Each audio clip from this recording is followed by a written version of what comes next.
ప్రతి ఇంటిపైనే కాదు, ఈ రోజు ప్రతి భారతీయుడి గుండెల్లో జాతీయ జెండా ఎగురుతుంది.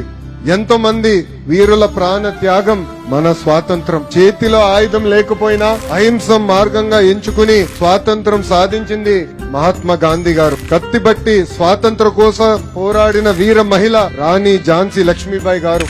నాకు రక్తం ఇవ్వండి, మీకు స్వాతంత్రం ఇస్తానంటూ యువత దేశం కోసం పోరాటం చేసింది నేతాజీ సుభాష్ చంద్రబోస్ గారు. కోట్లాది మంది పోరాటం మన స్వేచ్ఛ, లక్షలాది మంది త్యాగం మన స్వాతంత్రం.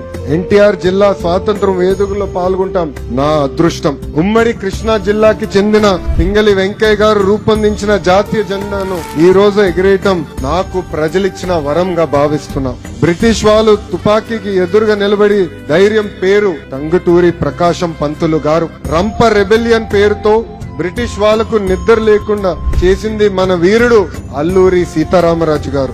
ఆగస్టు 15 కేవలం ఒక తేదీ కాదు, మన చరిత్రను గుర్తు చేసే రోజు, మన భవిష్యత్తును నిర్మించే రోజు. 3 రంగుల జెండా మన ఆత్మ గౌరవం.